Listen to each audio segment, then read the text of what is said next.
17ویں نشست کی ابتدا کرتے ہیں۔ اللہ تعالیٰ کا شکر ہے کہ اس نے ہمیں پچھلی 16 نشستیں مکمل کرنے کی توفیق دی۔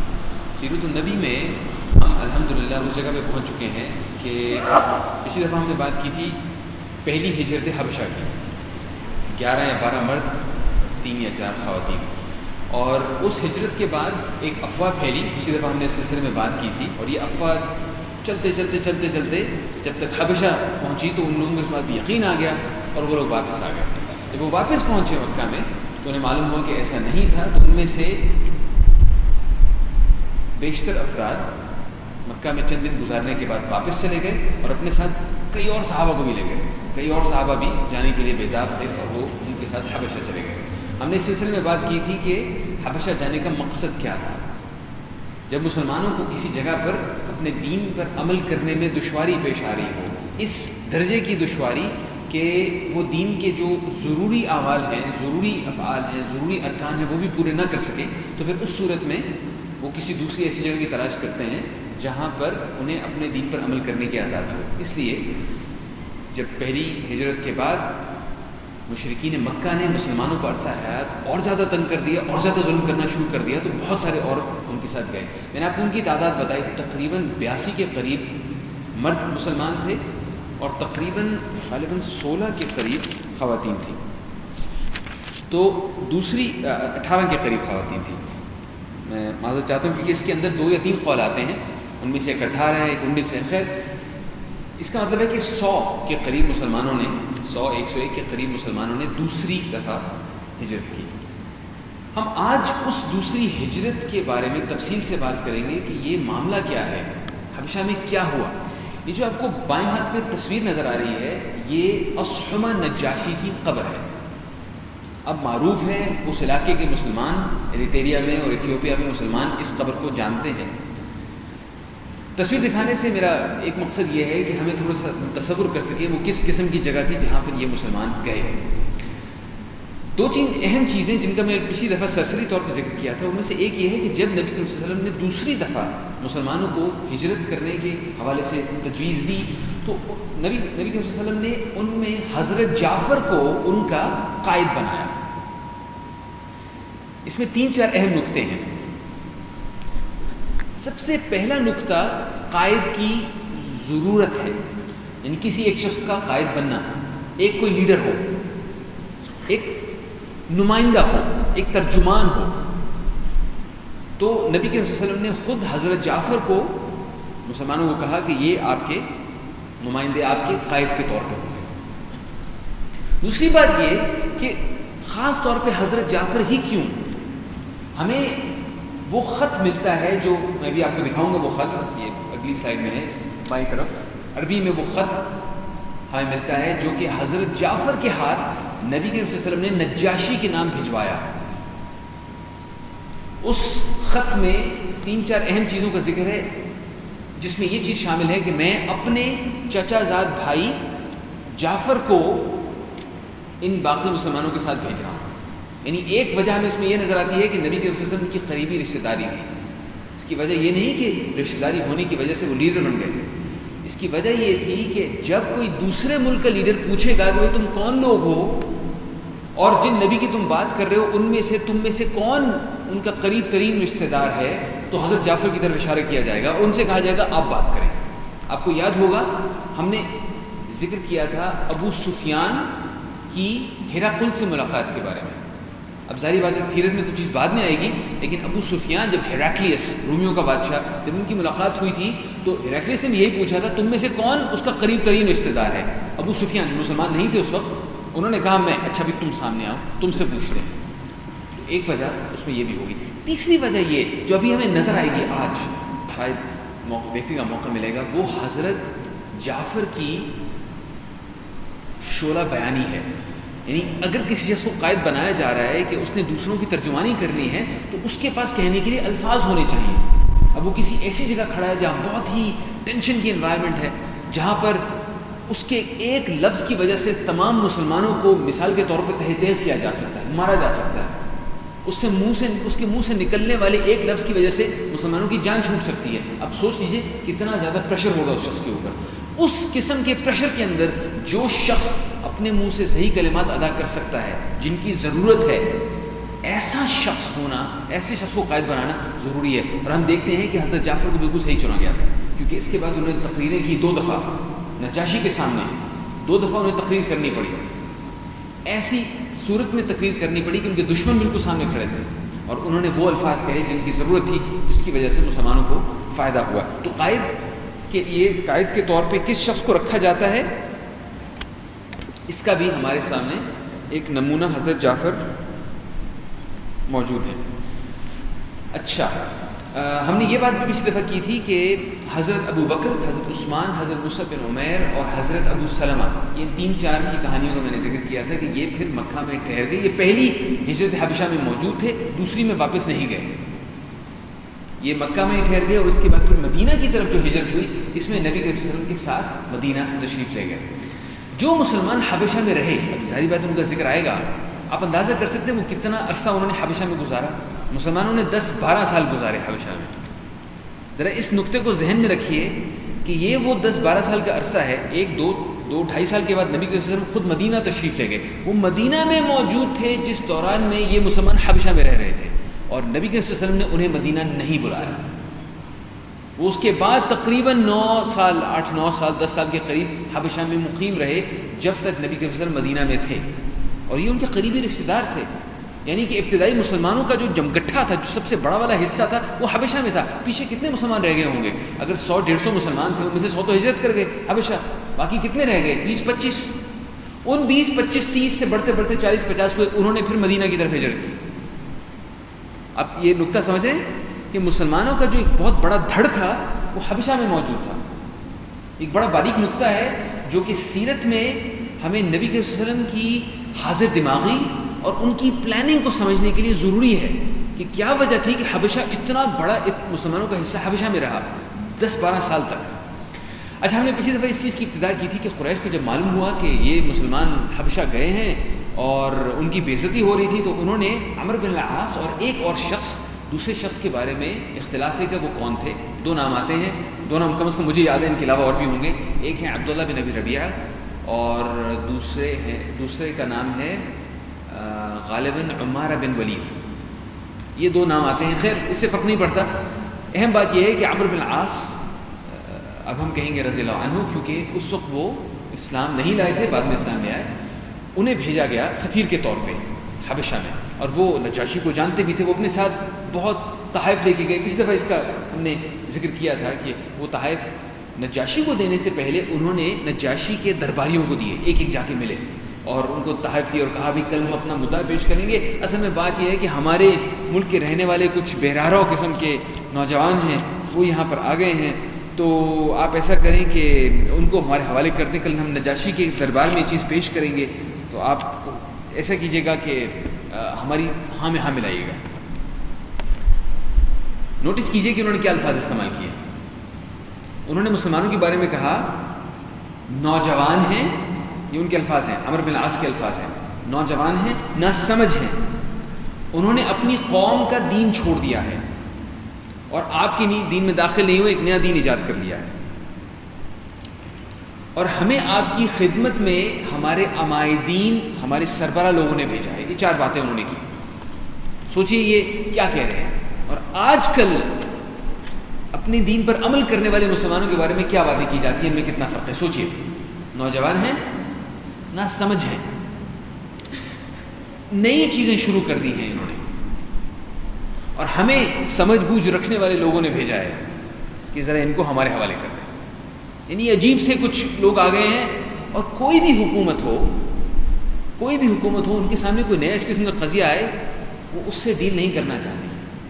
وہ کہتی ہے کون سے عجیب لوگ ہیں، پتہ نہیں ہمارے ملک میں آ کے کیا کریں گے، انہیں ذرا باہر کرو۔ ٹھیک ہے، ان کے اپنے لوگ آئے ہیں نا، وہ ان کو لینے کے لیے آئے ہیں، ان کے حوالے کرو، ان کا مسئلہ یہ خود جا کے اس کو حل کریں گے۔ البتہ ہم نے نجاشی کے بارے میں کہا تھا کہ وہ باقی بادشاہوں سے مختلف تھا۔ نبی صلی اللہ علیہ وسلم نے اس کے بارے میں کیا کہا تھا؟ عادل بادشاہ، ملک عادل، عادل بادشاہ۔ اس کا عدل یہ تھا کہ وہ ہمیشہ دونوں سائڈوں کی سنتا تھا۔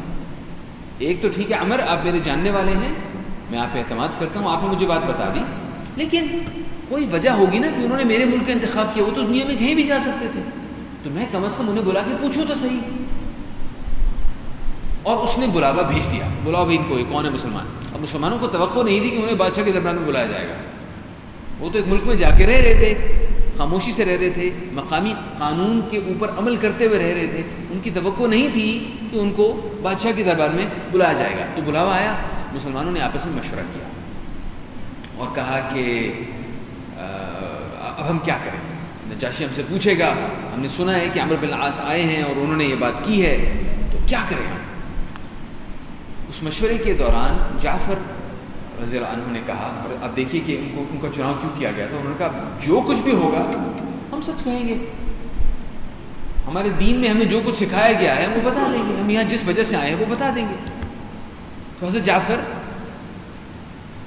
پہنچ گئے باقی مسلمانوں کے ساتھ نجاشی کے دربار میں. اب یہ گروپ سامنے کھڑا ہے, سامنے عمرو بن العاص, ان کے ساتھ دوسرا جو قریش کی طرف سے جو شخص بھیجا گیا تھا وہ کھڑے ہیں. نجاشی نے ان سے پوچھا, بھائی تم لوگ کون ہو, کہاں سے آئے ہو. یہ لوگ کہتے ہیں کہ تمہیں واپس بھیجنا ہے. تو حضرت جعفر نے مکالمہ شروع کیا نجاشی کی وساطت سے ڈائریکٹلی عمرو بن العاص کے ساتھ. یہ آپ ان سے پوچھئے کیا ہم غلام ہیں. عمرو بن العاص نے کہا نہیں, یہ غلام نہیں ہیں, اچھے خاندانوں کے لوگ ہیں. غلام کیوں بات کی انہوں نے, کیونکہ اگر کوئی غلام, اس زمانے کا قانون تھا غلام ملکیت ہوتا تھا. اگر غلام زنجیر توڑ کے بھاگ جائے, کسی دوسرے ملک میں بھی چلا جائے, تو دوسرے ملک والے بھی اس غلام کو واپس کر دیتے. بھائی تم ان کی ملکیت ہو, یا تو تم باقاعدہ طور پہ اپنی قیمت ادا کرو اور پھر جاؤ آزاد آدمی کی طرح, لیکن اگر تم نے قیمت ادا نہیں کی تو تم بہرحال اس کی ملکیت ہو. انہوں نے پوچھا ہم غلام ہیں, انہوں نے کہا نہیں غلام نہیں. اچھا, کیا ہم نے کسی کو قتل کیا اور بھاگے ہیں. انہوں نے کہا نہیں, کبھی کسی کو قتل نہیں کیا, ایک قطرہ بھی نہیں بہایا. عمرو بن العاص جواب دے رہے ہیں. تو حضرت جعفر نے پوچھا اچھا بھی ہم نے کسی کا مال کھایا اور بھاگے ہیں. انہوں نے کہا نہیں بھی, انہوں نے کسی کا ایک قیرات یعنی چند ایک ٹکے بھی نہیں کھائے کسی کے, بالکل مبرہ ہیں اس سے. اچھا تو پھر آپ ہمیں کیوں لینے آئے, آپ کو کیا حق پہنچتا ہے ہمیں لینے کا. تو عمرو بن العاص نے وہی بات کہی کہ نہ سمجھ نوجوان ہیں, انہوں نے نیا دین ایجاد کر لیا یہ وہ. نجاشی نے کہا کہ اچھا بھی یہ کون سا دین ہے جو تم لوگوں نے ایجاد کیا, کیا چیز ہے. اس پر حضرت جعفر نے ایک تقریر کی. میں وہ تقریر آپ کے سامنے اس کا کچھ حصہ ذکر کرنا چاہتا ہوں جو بہت اہم ہے. حضرت جعفر نے سب سے پہلے کہا اے بادشاہ, اے بادشاہ. جب حضرت جعفر اور باقی مسلمان نجاشی کے دربار میں داخل ہوئے تھے, باقی سب لوگوں نے نجاشی کو سجدہ کیا تھا. حضرت جعفر نے سجدہ نہیں کیا, کسی مسلمان نے سجدہ نہیں کیا. حتیٰ کہ ایک بطریق یعنی جو نجاشی کا ایک درباری تھا, اس نے کہا تم لوگ کس قسم کے لوگ ہو, کتنے بدتمیز لوگ ہو, تم لوگوں نے سجدہ نہیں کیا, کیوں نہیں کیا تم لوگوں نے سجدہ بادشاہ کو. تو حضرت جعفر نے کہا کہ ہمارا دین ہمیں سکھاتا ہے کہ ہم اللہ کے سوا کسی کے سامنے سجدہ نہیں کر سکتے. اور انہوں نے یہ جواب بہت ہی نرمی سے دیا, بتانے کے لیے کہ ہمارا مقصد بدتمیزی نہیں ہے, بس ہم مجبور ہیں, ہمارا دین ہمیں یہ سکھاتا ہے کہ ہم سجدہ نہیں کر سکتے. نجاشی نے اس کی بات برداشت کر لی. اس کے بعد جب حضرت جعفر نے بات کرنی شروع کی تو میں نے نوٹس کیجیے, میں نے کہا ہے اے بادشاہ, اور جو عربی میں حضرت جعفر نے لفظ استعمال کیا اس سے محسوس ہوتا ہے کہ وہ بہت باعزت طریقے سے بات کر رہے تھے. یعنی اے بادشاہ سلامت, اس طرح کی انہوں نے کچھ بات کی کہ ٹھیک ہے بھائی آپ یہاں کے بادشاہ ہیں اور جو یہاں کا رکھ رکھا ہوا ہے اس کے مطابق آپ سے بات کریں گے. بدتمیزی سے بات بالکل نہیں کی. انہوں نے کہا اے بادشاہ سلامت, ہم ایک ایسی قوم تھے جو جاہلیت میں مبتلا تھی. غور کیجیے گا وہ کس قسم کے الفاظ استعمال کر رہے ہیں, کس طریقے سے اپنے آپ کو قریش سے دور اور نجاشی کی قوم سے قریب دکھا رہے ہیں اپنے الفاظ سے. ہم بت پوجتے تھے, نجاشی کے لوگ بت نہیں پوجتے تھے, وہ عیسائی تھے. ہم مردار کھاتے تھے, نجاشی کے لوگ مردار نہیں کھاتے تھے. مکہ یا عرب کا علاقہ اس وقت ثقافت میں بہت پیچھے تھا. بہت ساری ایسی چیزیں جو کہ اللہ تعالیٰ پر ایمان رکھنے والی قومیں چاہے جس بھی حالت میں ہوں, بہت ساری ایسی چیزیں جو وہ نہیں کرتی تھیں عرب کرتے تھے. اور حضرت جعفر ان چیزوں کا ذکر کر رہے ہیں خاص طور پہ جو انہیں پتہ ہے یہ لوگ نہیں کرتے اور وہ لوگ کرتے ہیں اور ان کو ناپسند ہے. انہوں نے کہا ہم مردار کھاتے تھے, ہم بدکاری کرتے تھے, فحاشی کرتے تھے, اپنے رشتہ داروں سے تعلق توڑتے تھے. یعنی ہلکا سا اختلاف ہوا, نہیں اپنے بھائی سے کہہ دیا میں نہیں بولتا تم سے, ہم اپنے ہمسایوں سے بدسلوکی کرتے تھے. یہ تمام وہ چیزیں ہیں جن کا بائبل میں اب تک ذکر ہے کہ نہیں کرنی چاہیے. اور ہم میں سے طاقتور کمزور کو کھا رہا تھا. ہم اس حالت میں تھے کہ اللہ نے ہم ہی میں رسول بھیجا, اور انہوں نے وضاحت نہیں کی کہ رسول کیا ہوتا ہے. یاد کیجئے, مکہ کے لوگوں کو معلوم نہیں تھا کہ نبی رسول کیا ہوتا ہے, لیکن نجاشی کو معلوم تھا. نجاشی اپنے دین کا عالم تھا, ان کو وضاحت کرنے کی ضرورت نہیں پڑی کہ رسول کیا ہوتا ہے اور کیسا رسول بھیجا. اس کی عالی نسبی یعنی اس کے خاندان, اس کی سچائی, امانت اور پاک دامنی ہمیں پہلے سے معلوم تھی. یعنی یہ شخص جن برائیوں میں ہماری قوم پڑی تھی ان سے الگ تھا. اس نے ہمیں اللہ کی طرف بلایا اور سمجھایا کہ ہم صرف ایک اللہ کو مانیں اور اسی کی عبادت کریں. آپ ذرا تصور کیجئے نجاشی کے دل میں اس وقت کیا کچھ چل رہا ہوگا. وہ کیا دیکھ رہا ہوگا؟ وہ عمر کو دیکھ رہا ہوگا, اسے معلوم ہے کہ یہ لوگ بت پرست ہیں, کیا کام کرتے ہیں, اور وہ دیکھ رہا ہوگا کہ ان میں یہ لوگ جو بالکل ہم جیسے ہیں.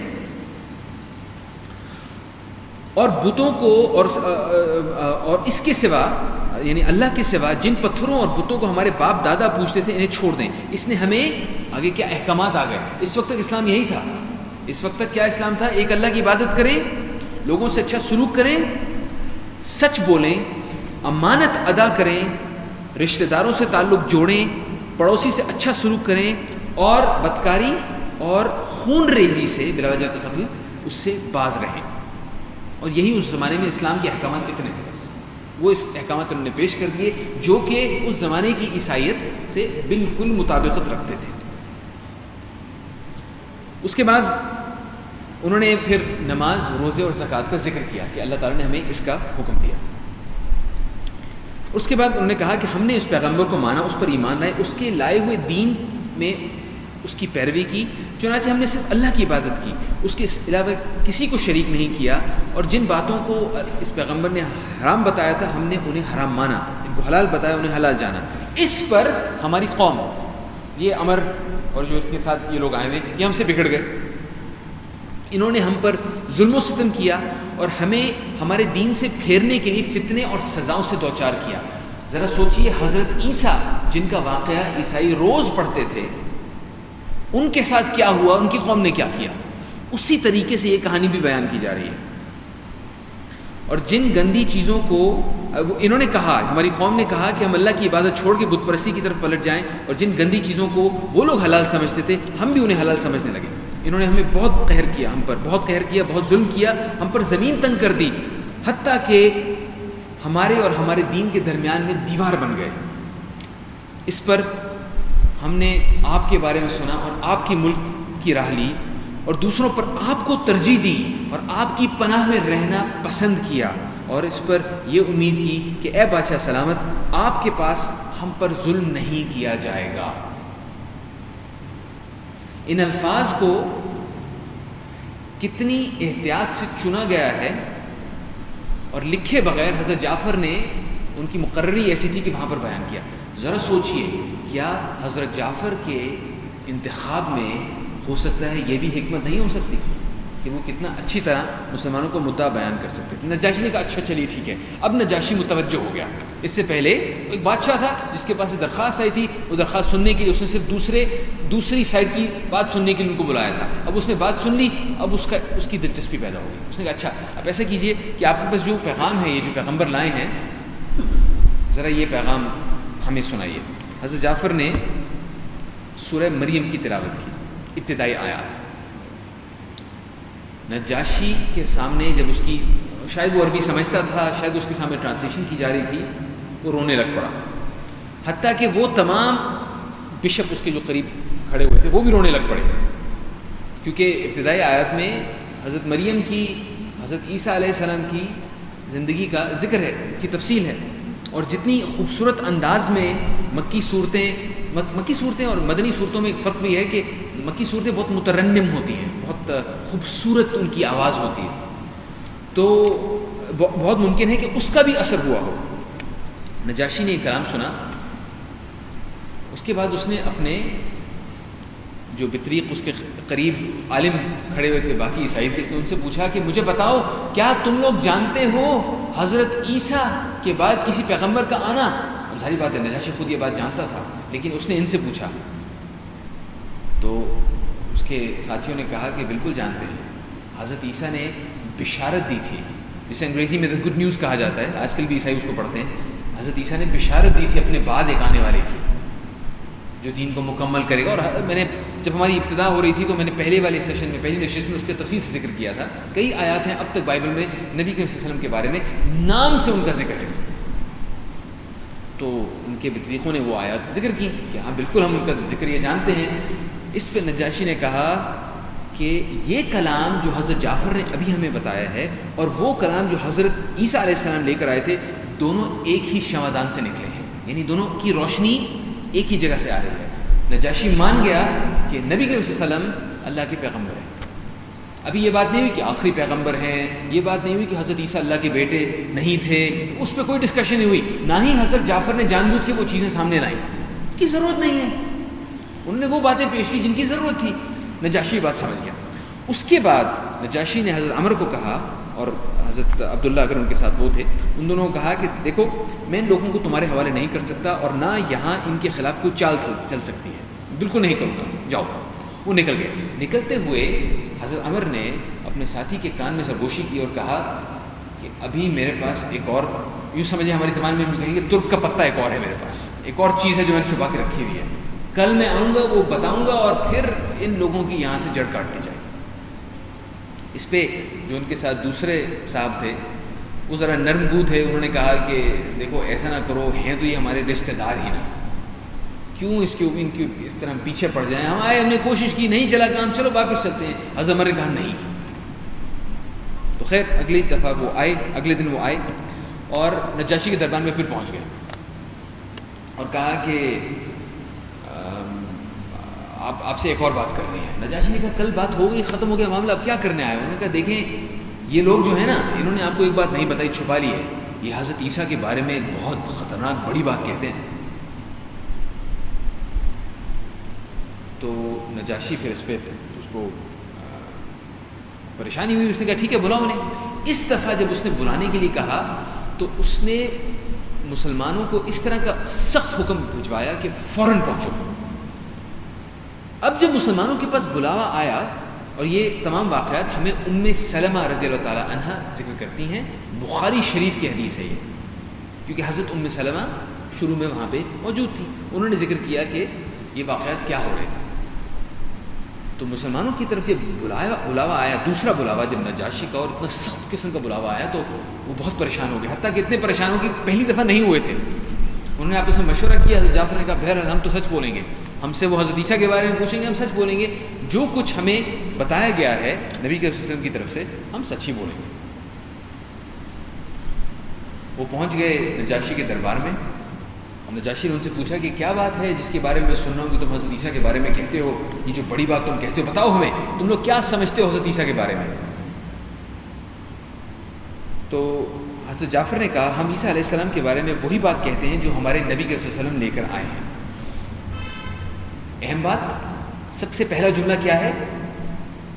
ہم حضرت عیسیٰ کے بارے میں اپنے کو فلسفیانہ خیالات نہیں رکھتے، جو نبی کے وسلم لے کر آئے ہیں، کہاں سے لے کر آئے ہیں؟ اللہ تعالیٰ کی طرف سے، یعنی کہ ہم اپنی طرف سے کوئی بڑی بات نہیں کہتے، ہمیں تو جو بتایا گیا ہم وہ آپ کے سامنے پیش کر دیں گے، جو میں آپ سے کہوں گا یہ میں اپنے ذہن سے نکال کے نہیں کہہ رہا، یہ اللہ تعالیٰ نے ہمیں کہا ہے۔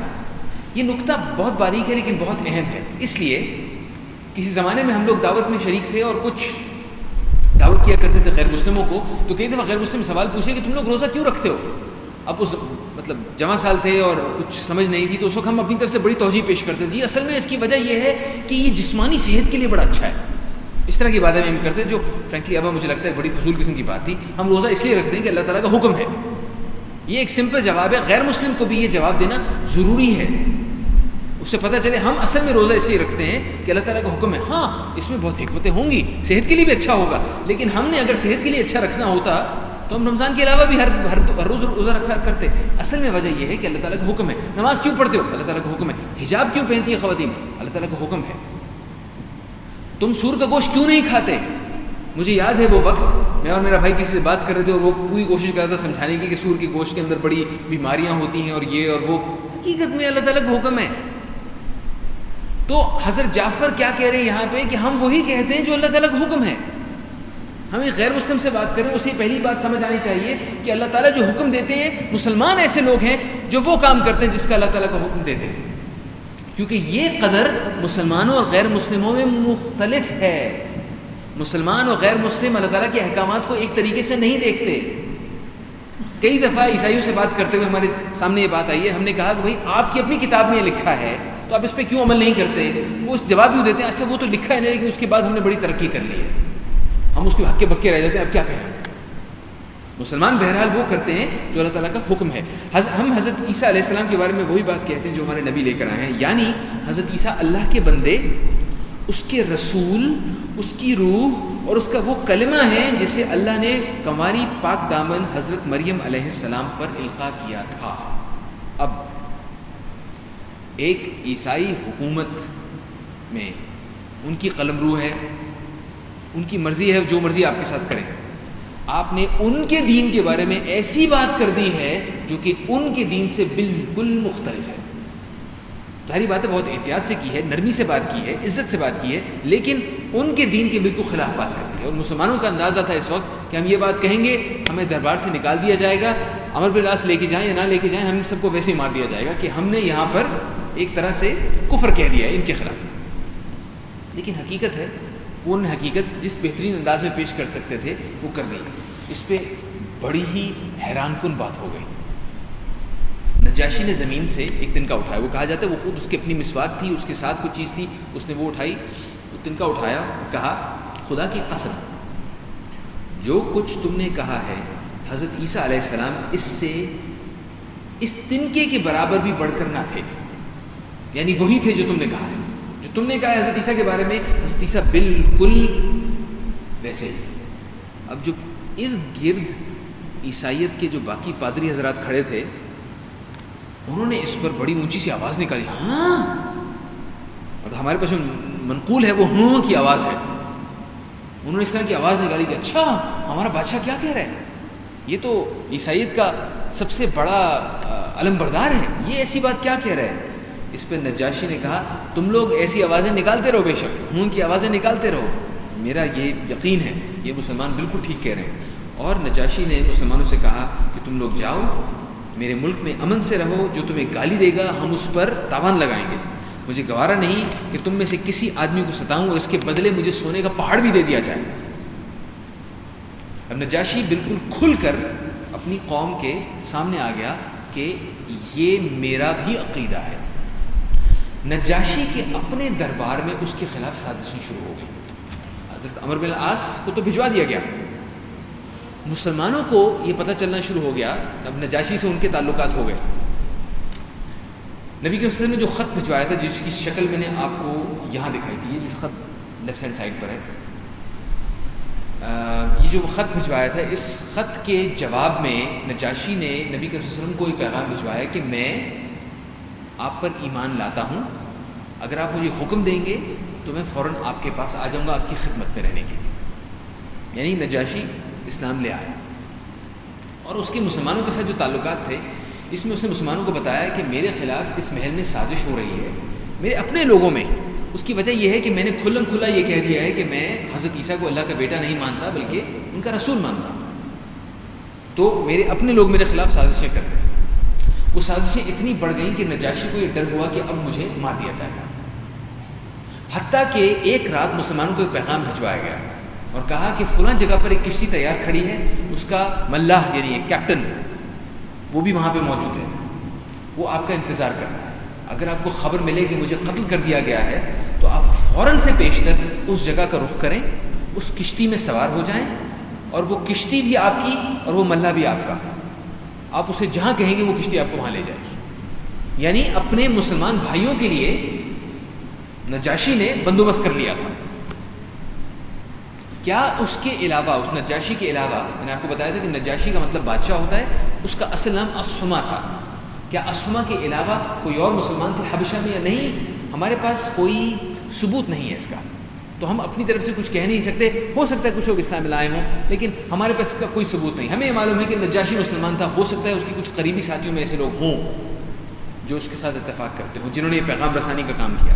خیر، اس کے بعد نجاشی نے یہ کیا کہ ایک کاغذ کے ٹکڑے پر اپنا عقیدہ لکھا کہ حضرت عیسیٰ علیہ السلام اللہ تعالیٰ کے بندے، اس کے رسول ہیں، جو کہ کماری مریم علیہ السلام پہ اللہ تعالیٰ نے القاء کی. یہ لکھ کر اپنے لباس کے اندر اس نے چھپا دیا. اس کے بعد اس نے اپنے ان لوگوں کو بلایا اپنے محل میں جو کہ اس کے خلاف سازشیں کر رہے تھے. ان سے کہا بتاؤ بھائی تمہارا مسئلہ کیا ہے؟ میں سن رہا ہوں تم لوگ مجھ سے بہت مخالفت کر رہے ہو آج کل. اب ساری باتیں معلوم تو تھا لیکن حکمت تھی تو پوچھا کہ کیا مسئلہ ہے. تو وہ لوگ پہلے چین بچے ہوئے، پھر انہوں نے کہا کہ جی اصل میں آپ نے کہا تھا نا کہ آپ حضرت عیسیٰ کے بارے میں یہ عقائد رکھتے ہیں، ایسے عقائد رکھتے ہیں جو کہ ہمارے دین سے مطابقت نہیں رکھتے، تو اس لیے یہ مناسب نہیں کہ اب آپ ہمارے بادشاہ رہیں. نجاشی نے اس سے پہلے ان سے پوچھا تھا کیا میں اچھا بادشاہ نہیں؟ کیا میں نے تم لوگوں کے ساتھ عدل سے کام نہیں لیا؟ کیا میں نے لوگوں کی غربت ختم کرنے کی کوشش نہیں کی؟ کیا میں نے تمہارے ملک کو بچایا نہیں؟ انہوں نے کہا ہاں ہاں، لیکن آپ کا عقیدہ اس طرح کا. تو نجاشی نے کہا اچھا بتاؤ تم لوگوں کا کیا عقیدہ ہے؟ انہوں نے کہا جی ہمارا عقیدہ یہ ہے کہ نعوذ باللہ حضرت عیسیٰ اللہ کے بیٹے ہیں. نجاشی نے اس کے بعد اپنی قمیص کی طرف اشارہ کیا، کہا واللہ اللہ کی قسم میرا یہ عقیدہ ہے، یہ میرا عقیدہ ہے. اب اس نے اس انداز میں کہا کہ جو سامنے لوگ تھے انہوں نے مفہوم لیا کہ جو ہم کہہ رہے ہیں وہی ان کا عقیدہ ہے، لیکن حقیقت میں اس کا مطلب تھا کہ یہ میرا عقیدہ ہے. اس کو عربی میں توریہ کہتے ہیں. توریہ کا مطلب ہوتا ہے ایک ایسی بات کہنا جس کا آپ کو معلوم ہے کہ دوسرا شخص کچھ اور مفہوم لے گا، اور آپ اپنی طرف سے سچ بات کہہ رہے ہیں لیکن اس کو مفہوم بھی دے رہے ہیں. کچھ ایسی صورتحال میں جب جان پر بنی ہو تو اس طرح کی چیزیں جائز ہوتی ہیں. تو اس طرح انہوں نے نجاشی نے یہ کیا. اس کے بعد یہ محلاتی سازشیں ختم ہو گئی. لیکن ایک اور مسئلہ کھڑا ہو گیا. یہ تو محل کے اندر ہو رہا تھا، محل سے باہر ایک اور فیملی تھی جو کہ اپنی طرف سے پوری کوشش کر رہی تھی کہ کسی طریقے سے اس نجاشی کو ہٹا کے ہم اس کی جگہ نجاشی بن جائے، ہمارا بندہ نجاشی بن جائے. انہوں نے باقاعدہ ایک فوج بھی اکٹھی کر لی اور اس فوج نے حملہ کر دیا نجاشی کے محل کے اوپر. اب اس میں دونوں طرف غیر مسلم ہیں سوائے نجاشی کے. ایک طرف بھی غیر مسلم لڑ رہے ہیں، دوسری طرف بھی غیر مسلم لڑ رہے ہیں. اس میں اسلام کا کوئی تعلق نہیں ہے. لیکن مسئلہ یہ تھا کہ اگر نجاشی کی فوجیں ہار گئیں تو وہ نجاشی کے تمام دوستوں کو جن میں مسلمان شامل ہیں ان سب کو ختم کر دیں گے، اور اگر نجاشی کی فوجیں جیت گئیں تو مسلمان وہاں پہ رہ سکتے ہیں. تو ان حالات میں حضرت ام سلمہ ہمیں بتاتی ہیں کہ کتنے مشکل دن تھے وہ جن دنوں جنگ چل رہی تھی. ہمیں پتہ چل رہا تھا، ظاہری بات ہے یہ لوگ وہاں کے شہری نہیں تھے، یہ جنگ میں حصہ نہیں لے سکتے تھے. یہ تو بالکل ایک خاموش تماشائی کی طرح دیکھ رہے تھے، جنگ ہو رہی ہے، وہ فوج آ رہی ہے، وہ فوج آ رہی ہے، اس پہ حملہ کر رہے ہیں، فلاں جگہ آگ لگائی جا رہی ہے. تو مسلمانوں نے آپس میں مشورہ کیا کہ ہم کیا کریں. تو ان میں فیصلہ یہ ہوا کہ ہم میں سے کوئی ایک شخص جائے، کوئی دلیر شخص جائے اور جا کے پتہ کرے رات کے اندھیرے میں وہاں پہ جہاں پہ جنگ ہو رہی ہے، پتہ کرے کہ آخر میں کیا ہوا. تو زبیر بن العوام رضی اللہ عنہ انہوں نے کہا ٹھیک ہے میں جاتا ہوں. یہ گئے اور وہاں پہنچ گئے جہاں پہ جنگ ہو رہی تھی اور دیکھتے رہے، شامل نہیں ہوئے، دیکھتے رہے، حتیٰ کہ مسلمان پیچھے گڑ گڑا کے اللہ رب العزت سے دعا کر رہے تھے کہ نجاشی کی فوج جیت جائے. ذرا اس میں ایک اہم چیز آپ نوٹ کیجئے، دونوں طرف غیر مسلم ہیں، لیکن ایک طرف کے غیر مسلم مسلمانوں کے ساتھ عدل سے اور انصاف سے پیش آ رہے ہیں اور مسلمان ان کی جیت کے لیے دعا کر رہے ہیں. دوسری طرف کے غیر مسلم ان سے توقع ہے کہ مسلمانوں کے ساتھ عدل سے انصاف سے پیش نہیں آئیں گے، ظلم کریں گے. مسلمان ان کی شکست کی دعا کر رہے ہیں، گڑ گڑا کی دعا کی مسلمانوں نے. اور حضرت ام سلمہ کہتی ہیں کہ پھر کچھ دیر کے بعد یا ایک آدھ دن کے بعد حضرت زبیر بن العوام واپس آئے اور انہوں نے ہمیں خوشخبری سنائی کہ ابشروا، خوشخبری سن لو کہ نجاشی کی فوجیں جیت گئی ہیں. اور پھر اس کے بعد مسلمان وہاں پر امن سے رہے. نجاشی جیسے میں نے آپ کو بتایا تھا کہ مسلمان وہاں پہ رہے 10-12 سال تک، حتیٰ کہ سن 8 یا 9 ہجری میں جب غزوہ خیبر ہوئی اس وقت مسلمان وہاں سے واپس آئے. اس دوران میں نجاشی کے پاس تھے. دو چیزیں نجاشی کے بارے میں ذکر کرنا چاہتا ہوں. ایک تو یہ کہ نبی کریم صلی اللہ علیہ وسلم کی صحابہ کرام میں ایک شخص جس کا ہم نے ذکر کیا تھا شروع میں، جس کا نام تھا عبید اللہ بن جحش. وہ جب اس کی موت واقع ہو گئی، میں اس لیے کہہ رہا ہوں کیونکہ وہ مرتد ہو گیا تھا. وہ پہلے عیسائی تھا، مطلب جو لوگ مسلمان ہوئے مرتد ہو گئے وہ 1 یا 2 ہیں، ان میں سے ایک یہ تھا عبید اللہ بن جحش. وہ عیسائی تھا, اسے شراب کا شوق تھا, اسلام میں شراب منع ہے. تو خیر لگتا ہے کہ وہ اس شوق میں پھر وہ شراب کی لت میں اتنا زیادہ پڑ گیا کہ اس کی وجہ سے پھر اس نے مدہوش رہنا شروع ہو گیا, اور اس کے بعد اس نے اسلام چھوڑ دیا, اور اس کے اسی حالت میں شراب کی وجہ سے غالباً اس کی موت واقع ہو گئی. تو جن جو صحابیہ اس کے نکاح میں تھیں, ان کا نام تھا حضرت ام حبیبہ. یہ ابو سفیان کی بیٹی تھی. یہ بیوہ بھی ہو گئی, اور ظاہری بات ہے اس شوہر کے ساتھ رہ بھی نہیں سکتی تھی. اب یہ ایک غیر ملک میں رہ رہی ہیں, اور ان کے پاس کوئی بھی نہیں جو ان کا خیال رکھ سکے.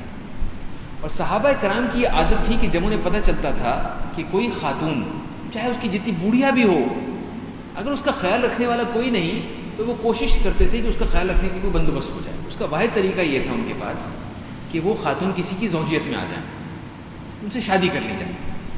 اب تصور کیجئے کہ کسی خاتون کی عمر بہت زیادہ ہے مثال کے طور پہ, اس کے ساتھ شادی کرنے کے اس کے علاوہ اس کی کوئی وجہ نہیں ہے کہ اس خاتون کا خیال رکھا جا سکے.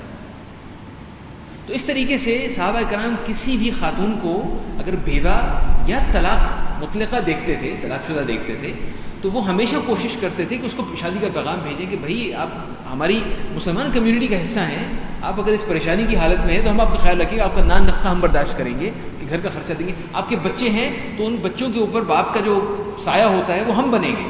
اور اسی لیے صحابہ کرام کی کئی بیویاں ہوتی تھیں, 2 3 بیویاں صحابہ کرام کی عام طور پہ ہوتی تھیں. حضرت ام حبیبہ جب بیوہ ہو گئیں تو پھر یہ خبر نبی کے تک پہنچی, تو انہوں نے شادی کا پیغام بھیجا, لیکن وہ پیغام اب نجاشی کی وساطت سے بھیجا. نجاشی کو کہا کہ آپ میرے نمائندے کی حیثیت سے پیغام لے کے جائیں, شادی کا پیغام لے کے جائیں. وہ پیغام لے کے گئے. حضرت ام حبیبہ نے کہا جی بالکل, میں چاہوں گی کہ میں قبول کرتی ہوں میں یہ پیغام. تو نجاشی کی وساطت سے شادی ہوئی. جو ان کا مہر دیا گیا وہ نجاشی نے دیا. حالانکہ نبی صلی اللہ علیہ وسلم نے ان سے یہ نہیں کہا تھا, لیکن نجاشی اپنی طرف سے پوری کوشش کر رہا تھا کہ نبی صلی اللہ علیہ وسلم سے وہ جتنی بھی برکت حاصل کر سکے, جتنی بھی خدمت وہ دور رہتے ہوئے بھی کر سکے وہ کرے. تو اپنی طرف سے اس نے مہر دیا, اور صحابہ کرام بتاتے ہیں کہ بہت زیادہ بہت مہنگا قسم کا مہر دیا گیا حضرت ام حبیبہ کا. اور اس کے بعد پھر حضرت ام حبیبہ سفر کرتے ہوئے نبی صلی اللہ علیہ وسلم کے پاس تشریف لے گئے. نجاشی نے جب وفات پائی اس وقت مسلمان مدینہ آ چکے تھے, یعنی یہ 10-12 سال بعد کی بات ہے. مسلمان مدینہ واپس آ چکے تھے. ایک دن نبی کے وسلم تشریف لائے اور کہا کہ آج تمہارا ایک بھائی, نیک بھائی وفات پا گیا, اور ہم اس کی نماز جنازہ پڑھیں گے. جنازہ علی الغائب عربی میں کہتے ہیں, جسے ہم اردو میں کہتے ہیں غائبانہ نماز جنازہ. نبی کے وسلم نے اپنی زندگی میں صرف ایک غائبانہ نماز جنازہ پڑھی, وہ نجاشی کی تھی. مسلمان اکٹھے ہوئے مدینہ سے کچھ باہر, وہ سب مل کر کھڑے ہوئے اور اللہ رب العزت سے نجاشی کی نماز جنازہ پڑھی, اور اللہ رب العزت سے اس کی مغفرت کے لیے دعا کی. تو یہ ایک نبی کے وسلم کے اپنے منہ سے الفاظ ادا ہوئے کہ آپ کا ایک نیک بھائی, اللہ تعالیٰ نجاشی کی قبر پر شبنم افشانی کرے, آمین. میں نے آپ سے کہا کہ مسلمان 10 سے 12 سال تک مدینہ میں رہے. اب میں اس نقطے کی طرف واپس آتا ہوں, اور مجھے نظر بھائی سے ہم نے مشورہ کیا تھا, ہماری ارادہ ہے کہ آج ہم تھوڑا جلدی ختم کریں گے انشاءاللہ. 10 سے 12 سال تک مسلمان مدینہ میں کیوں رہے,